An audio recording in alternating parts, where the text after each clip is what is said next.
मन हमेशा भूत की बातों या भविष्य के कल्पनाओं में भटक जाता है। मन को भटकने से बचाने के लिए वर्तमान में जीवन जीने की कला सीखनी होगी। जानते हैं, ऐसा करने के दो मूल तरीके। वर्तमान में जीने के कुछ तरीके हैं। एक तो यह है कि वह बहुत तीव्रता के साथ क्रियाशील रहे और बिना सोचे बस अपने काम को करते जाए। कोई इच्छा नहीं, कोई खास लक्ष्य नहीं, कोई महत्वाकांक्षा नहीं, बस काम करते जाना है। दूसरा तरीका है कि अगर कोई स्थिर हो जाए, अकर्मण्यता की स्थिति में आ जाए तो भी ऐसा हो सकता है। या तो तीव्र क्रियाशीलता हो या फिर निष्क्रियता, या तो जबरदस्त जुनून हो या बिल्कुल उदासीन। दोनों ही तरीके आपको उस ओर ले जाएंगे। लेकिन समस्या यह है कि लोग कोई भी काम पूरी तरह से नहीं करते, क्योंकि उन्हें डर लगता है कि पता नहीं क्या हो जाए। वे अपने काम में पूरे जुनून के साथ शामिल नहीं होते, ढीले पड़ जाते हैं। न तो वे पूरी तरह जुनूनी ही हो पाते हैं और न ही पूरी तरह उदासीन। हर स्थिति में वे खुद को रोकने लगते हैं। रोकने की यही आदत हर चीज को भविष्य में ले जाकर खड़ा कर देती है।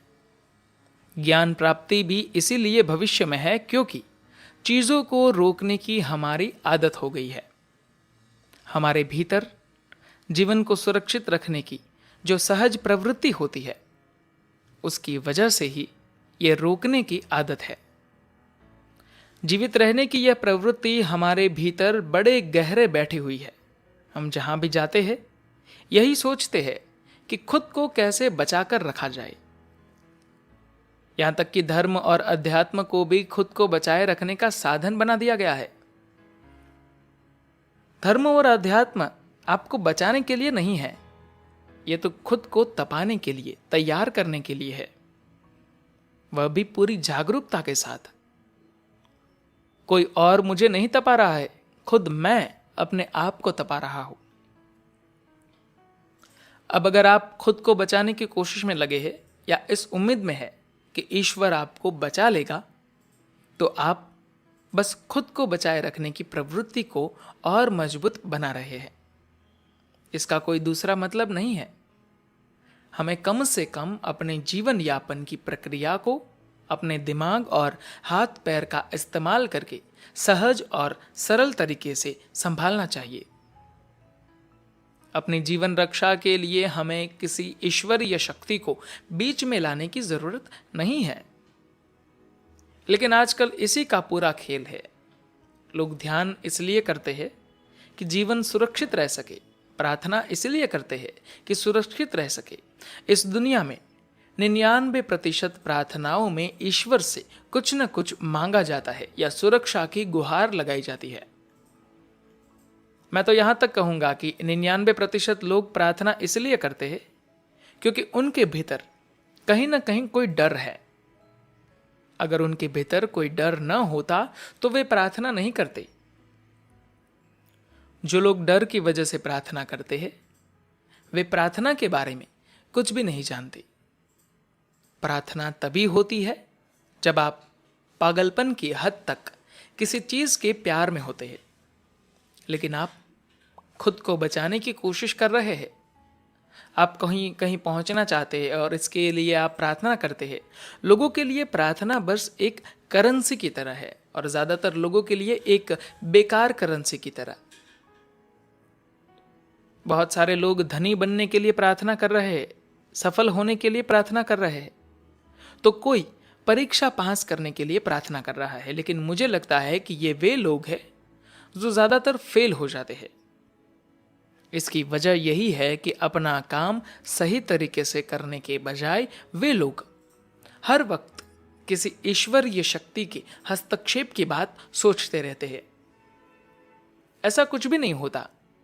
मुझे पता है कि सदियों से कई तरह की अनैतिकता में डूबे साधु संत, बुद्धिहीन लोग जो खुद को ईश्वर का दूत होने का दावा करते हैं, लोगों के दिमाग में यह बात भर रहे हैं कि आप कुछ नहीं करते, बस ईश्वर की ओर देखिए और हर काम सफल हो जाएगा। उन्होंने लोगों के दिलों में ऐसी मूर्खतापूर्ण बातें कुछ इस कदर डाल दी है कि उन्हें उखाड़ फेंकना बहुत मुश्किल है। मुझे लगता है कि दुनिया भर के संगठित धर्मों की वजह से ही आज धरती पर इतने कम लोगों को ज्ञान की प्राप्ति हुई है। लोगों के दिमागों में वे गलत चीजें भरते हैं। अगर आप लोगों के दिमागों में गलत चीजें नहीं भरते तो आप उन्हें संगठित नहीं कर पाते। अगर आप लोगों के दिमाग में सही चीजें डालेंगे तो वे अपने आप सक्षम हो जाएंगे।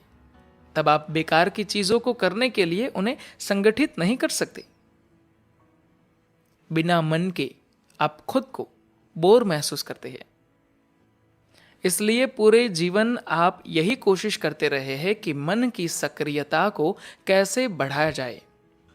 आत्मज्ञान की चाहत रखने का मतलब है कि आप अपने अनुभव में असीम होना चाहते हैं। आपके अनुभव में सिर्फ एक ही चीज है जो असीम हो सकती है और वह है शून्यता। और इसे ही आप हमेशा रोकने की कोशिश में लगे रहते हैं। आप शून्यता जैसा महसूस नहीं करना चाहते। आप हमेशा कुछ चाहते हैं। आप शिक्षित होना चाहते हैं। आप प्यार चाहते हैं। आप जीवित रहना चाहते हैं। और भी न जाने क्या क्या चाहते हैं। क्यों? क्योंकि इन सब चीजों के दम पर ही आपको यह लगता है कि आप कुछ है। इसी वजह से असफलता और सफलता जैसे शब्द बने हैं, क्योंकि शून्यता जैसा महसूस ही नहीं करना होता है। आप तो कुछ बनना चाहते हैं। लोग इस दुनिया में प्रेम के लिए बेतहाशा भटक रहे हैं, क्योंकि यही चीज है जो उन्हें कुछ होने का एहसास कराती है। कोई दूसरा उन्हें इस बात का यकीन दिलाता है कि वे वाकई कुछ है। ये बड़ा दुखद है, सुंदर है, लेकिन दुखद है कि आपको अच्छा महसूस करने के लिए किसी दूसरे इंसान की हरी झंडी की जरूरत पड़ती है। तो सही चीज क्या है जो करनी चाहिए? करने के लिए सही चीज क्या है, मसला ये नहीं है। बात यह है कि वह हर चीज जो हम करते हैं उसको करने का सही तरीका क्या है। लोग हमेशा यह ढूंढते हैं कि उनके लिए सही काम क्या है। कोई सही काम नहीं है। अभी हम जो भी कर रहे हैं उसे करने का सही तरीका क्या है? अगर हम यह जान ले तो मन सुलझ जाता है। हमने जिस काम को भी करने के लिए चुना है बस उसे करते जाए, ना इधर देखे ना उधर देखे, बस उस काम को करे। इससे हमें मन और समय से परे जाने का रास्ता मिलता है। समय के मुखौटे ने लोगों को फंसा लिया है, क्योंकि वे बिना इच्छा के अपने जीवन को आगे बढ़ाना ही नहीं चाहते। इच्छा समय पैदा करती है।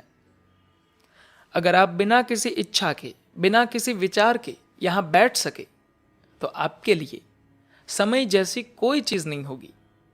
आपके लिए समय का अस्तित्व ही नहीं होगा। तो कह सकते हैं कि समय इच्छाओं का बाय प्रोडक्ट है, क्योंकि आपकी इच्छाएं है इसलिए भविष्य है। भविष्य है तो भूत भी है, और चूंकि भूत है इसीलिए आप वर्तमान को खो देते हैं। ऐसे में आपको या तो पूरी तरह स्थिर और शांत होकर बैठना सीखना चाहिए या फिर बेहद क्रियाशील होना चाहिए। आप दोनों भी करने की कोशिश कर सकते हैं, कभी बेहद क्रियाशील और कभी बिल्कुल शांत और स्थिर। इसी तरीके से यह मार्ग भी बनाया गया है कि आप चाहे इस तरह से करें या उस तरह से, दोनों तरीके से आप एक ही लक्ष्य तक पहुंचेंगे। धन्यवाद।